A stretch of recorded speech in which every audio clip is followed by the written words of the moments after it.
কয়েকদিন ধরে খারাপ খবর শুনতে শুনতে মনটা একদমই ভালো নেই, প্রচন্ড পরিমাণে খারাপ রয়েছে। গতকালকে রাত্রেবেলায় বরমশাই এই ফলগুলো নিয়ে এসেছে, এইগুলো দিতে যাব একটা দাদা বাড়িতে। আমার একটা জেঠু মারা গেছে এই 7 দিন হলো।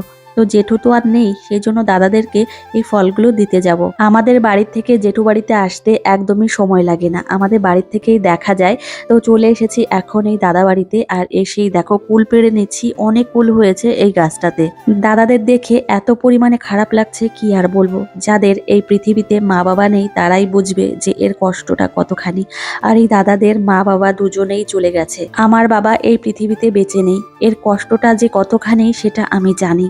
যাই হোক, দাদা বাড়ি থেকে চলে এসেছি বাড়িতে, তারপর মেয়েকে দুপুরের খাবার খাইয়ে দিয়েছি, তারপর ওকে ঘুম পাড়িয়ে দিয়েছি। একটু বাদেই সন্ধ্যা লেগে যাবে, সেই জন্য ভাবলাম হাতে কিছু টুকটাক কাজ রয়েছে সেগুলো করে ফেলি।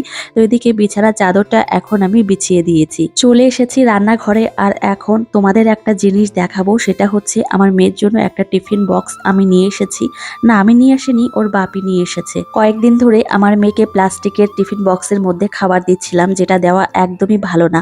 তো সেই জন্য আমি এই নতুন একটা টিফিন বক্স নিয়ে নিয়েছি। তবে দেখতে অনেকটাই ছোট লাগছে, কিন্তু না, একদমই ছোট না, আমার মেয়ে আন্দাজে ঠিকই আছে। আর টিফিন বক্সটা অনেকটা ভারী আর দেখতেও খুব মিষ্টি। তবে শেষ দিনে আমি মেলায় গিয়েছিলাম, সেখান থেকে বেশ কয়েকটা ভালো ভালো জিনিস আমি নিয়েছি, ভেবেছি অন্য একটা মিনি ব্লগে তোমাদের সঙ্গে শেয়ার করব।